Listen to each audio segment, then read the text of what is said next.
ప్రభుత్వ ఖజానాకు శటగోపం. ప్రభుత్వ ఖజానా గండిగొడుతున్న శంషాబాద్ ఎస్ఆర్ఓ. ముడుపుల మత్తులో నిబంధనలను తుంగలో దొక్కిన సబ్ రిజిస్టర్. శంషాబాద్లో 23 ఎకరాల అక్రమ రిజిస్ట్రేషన్. వ్యవసాయ భూమికి వ్యవసాయేతర రిజిస్ట్రేషన్ అంటండి. నాలా కన్వర్షన్ లేకుండానే కోట్ల విలువైన భూమికి డెవలప్మెంట్ అగ్రిమెంట్. మున్సిపాలిటీ పర్మిషన్ ఇస్తుంది, నాలా కన్వర్షన్ అక్కర్లేదన్న ఎస్ఆర్ఓ. నాలా ఉత్తర్వులు ఇవ్వలేదన్న తహసీల్దార్. డాక్యుమెంట్ నెంబర్ 6619/2025 రద్దు చేసి క్రిమినల్ కేసు పెట్టాలని డిమాండ్. చూసారా, ఎస్ఆర్ఓ గారికి ఎంత ఇదంటే ఇక్కడ కనీసం నాలా కన్వర్షన్ జరగకుండా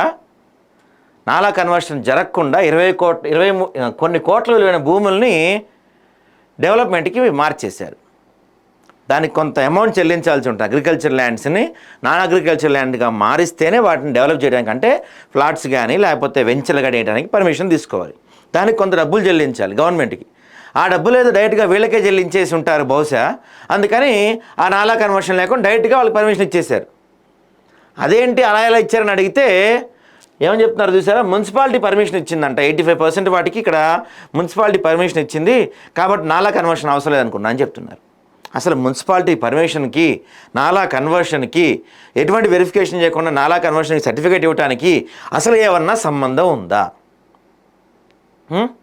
ఇష్టానుసారంగా ప్రభుత్వానికి రావాల్సిన డబ్బులని ఇట్లా అక్రమ మార్గంలో తరలించేసి ప్రభుత్వ ఖజానాకు భారీ ఎత్తున గండి కొడతా ఉంటే, ఓ పక్కన ముఖ్యమంత్రి గారేమో జీతాలు ఇస్తానికి కూడా డబ్బులు లేవు, అప్పులు చేయాల్సి వస్తుంది, తల తాకట్టు పెట్టినా ముక్కలుగా కోసినా రూపాయలతలే అని చెప్తున్నారు ముఖ్యమంత్రి గారు.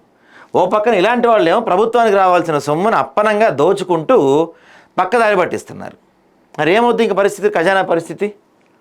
వ్యవసాయ భూమిని వ్యవసాయేతర అవసరాల కోసం ఉపయోగించాలంటే రెవెన్యూ చట్టం ప్రకారం తప్పనిసరిగా నాలా కన్వర్షన్ చేయించుకోవాలి. దీని ద్వారా ప్రభుత్వానికి నిర్దిష్ట రుసుము చెల్లించాల్సి ఉంటుంది. కానీ ఇక్కడ 23 ఎకరాలకు పైగా ఉన్న భూమికి ఎలాంటి నాలా కన్వర్షన్ ప్రక్రియ జరగలేదు. అంటే ప్రభుత్వానికి ఎంత లాస్ చేశారో చూడండి వీళ్ళు. అసలు వీళ్ళు అధికారులందరూ కూడా, అంటే ఎంఆర్ఓలు కానీ తహసీల్దారులు కానీ వీళ్ళందరూ కూడా ప్రభుత్వ ఖజానాకు కాపాడాల్సిన వాళ్ళు, ప్రభుత్వ ఖజానాకు మేలు చేయాల్సిన వాళ్ళు. కానీ వీళ్ళే దోచుకుంటూ, దొంగ చేతికి తాళాలు ఇచ్చారన్న మాదిరిగా వీళ్ళే దోచుకుంటూ ప్రజలపైన చటకోపం పెడుతూ, ప్రభుత్వానికి చటకోపం పెడుతూ, అక్రమార్కులకు వంతపాడుతూ అక్రమంగా అడ్డదారినో అవినీతికి పాల్పడుతున్నారు. అది దారుణమైన విషయం చూడండి. ఇలాంటిది శంషాబాద్ మండలం శంషాబాద్ రెవెన్యూ పరిధిలోని సర్వే నెంబర్ 87E లో 5 ఎకరాల 15 గుంటలు, సర్వే నెంబర్ 88Aలో 25 గుంటలు, సర్వే నెంబర్ 46/Aలో 1 ఎకరం 38 గుంటలు, సర్వే నెంబర్ 18లో 89లో 15 ఎకరాల 30 గుంటల విస్తీర్ణంలో ఉన్న వ్యవసాయ భూమిని ఇక్కడ మనకి అందరికీ కనీసం కామన్ సెన్స్ ఉన్న ప్రతి ఒక్కరికి క్లియర్గా అర్థమైపోతుంది. ఇక్కడ మనందరం కూడా దీన్ని ఎకరాల్లో చెప్తున్నాం, ఎకరాల్లో మాట్లాడుతున్నాం అంటేనే క్లియర్గా అర్థమవుతుంది అది అగ్రికల్చర్ ల్యాండ్ అని. మరి ఆ మాత్రం కూడా తెలియదు అక్కడ ఎస్ఆర్ఓ గారికి. సరే, ఈ భూమిని భూ యజమానులైన మామిడి జనార్దన్ రెడ్డి, మామిడి ప్రసన్న కలిసి ఆశ్రిత ఇన్ఫ్రా ప్రాజెక్ట్స్ వారి development agreement cum general power of attorney with possession చేశారు. ఈ లావాదేవీని శంషాబాద్ ఎస్ఆర్ఓ కార్యాలయంలో సిఎస్ నెంబర్ 6490/2025, డాక్యుమెంట్ నెంబర్ 6619/2025గా నమోదు చేశారు. సో ఇది జరిగింది. దీనికి అధికారులు ఏం వాదిస్తున్నారో చూడండి ఒకసారి. సాధారణంగా వ్యవసాయ భూమిని వ్యవసాయేతర అవసరాల కోసం, అంటే ప్లాట్లు కానీ నిర్మాణాలు కానీ ఉపయోగించాలంటే రెవెన్యూ చట్టం ప్రకారం తప్పనిసరిగా నాలా కన్వర్షన్ చేయించుకోవాలి. దీని ద్వారా ప్రభుత్వానికి ఒక డబ్బులు కట్టాల్సి ఉంటుంది, ఎకరాకి ఇంత అని ఉంటుంది అనమాట. కానీ ఇక్కడ 23 ఎకరాలకు పైగా ఉన్న భూమికి ఎలాంటి నాలా కన్వర్షన్ ప్రక్రియ జరగలేదు. డాక్యుమెంట్లో భూమి విస్తీర్ణం స్పష్టంగా ఎకరాలు గుంటల్లో పేర్కొని ఉన్నప్పటికీ సబ్ రిజిస్టర్ పి రమాదేవి దాన్ని వ్యవసాయ భూమిగా పరిగణించకుండా రిజిస్ట్రేషన్ ప్రక్రియ పూర్తి చేసేసారు. అంటే ఎంత భారీగా ముడుపులు చేతులు మారి ఉంటాయో ఆలోచించండి మీరు. అసలు చిన్న గుంట అయినా సరే అగ్రికల్చర్ భూమిని ప్లాట్ల కోసం నిర్మాణాల కోసం వాడాలంటే నాలా కన్వర్షన్ చేయాలి.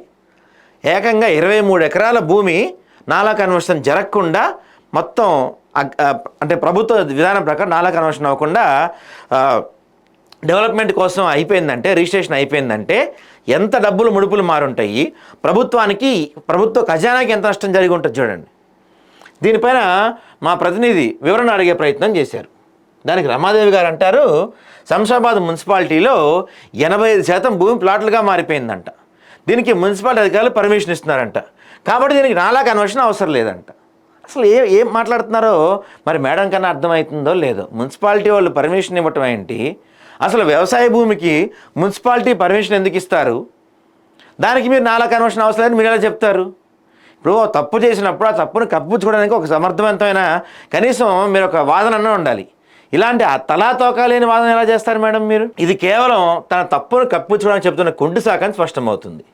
దీనికి తహసీల్దార్ వాళ్ళ కార్యాలయం ఏం చెప్తారంటే, శంషాబాద్ తహసీల్దార్ కార్యాలయం సంప్రదించగా పైన పేర్కొన్న సర్వే నెంబర్లకు తమ కార్యాలయం నుంచి ఎలాంటి నాలా కన్వర్షన్ ఉత్తర్వులు జారీ కాదని వాళ్ళు స్పష్టం చేశారు. ఈ అక్రమ రిజిస్ట్రేషన్పై తమకు ఫిర్యాదు అందితే సమగ్ర విచారణ జరిపి బాధ్యులపై చర్యలు తీసుకుంటామని చెప్తున్నారు. మరి వాళ్ళు విచారణ జరిపి చర్యలు తీసుకుంటారంటే ఎప్పటికో అది ఇప్పటికి అయిపోయింది ఆడంతా. ప్రభుత్వానికి రావాల్సిన ఆదాయాన్ని కాపాడాల్సిన అధికారులే ఇలా అవినీతికి పాల్పడడం రాష్ట్రానికి తీరని నష్టం కలిగిస్తుంది.